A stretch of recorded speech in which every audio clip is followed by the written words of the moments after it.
কেষ্টা, বাবুর জন্য যে চপ্পলটা আনা হয়েছে ওটা নিয়ে আয় তো।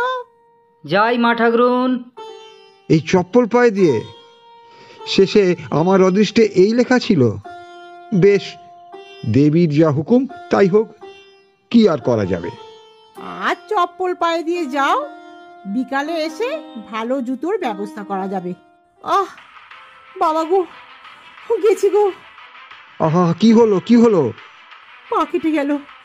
ও মা, মা গো, রক্ত বেরোচ্ছে।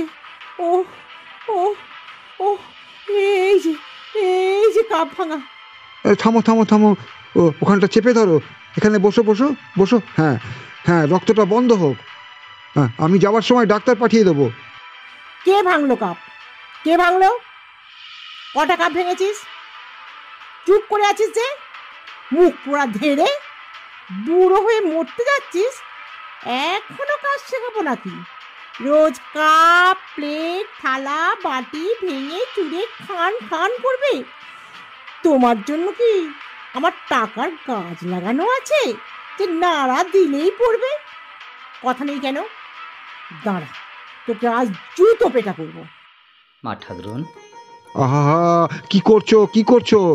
ভেঙে গেছে, কি আর করা যাবে। বকেছো ঠিক আছে, আবার এসব কেন?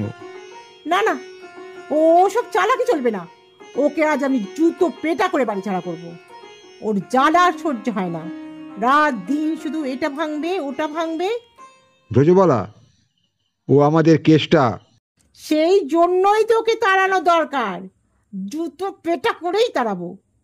তোমার আর তোমার মেয়ে প্রশ্রয় পেয়েই তো ওর এত বার বেড়েছে। সরে যাও, সরে যাও বলছি। রেলের শিশি ভাঙলো বলে খুকুর পরে রাগ করো? তোমরা যেসব বুড়ো খোকা ভারত ভেঙে ভাগ করো, তার বেলা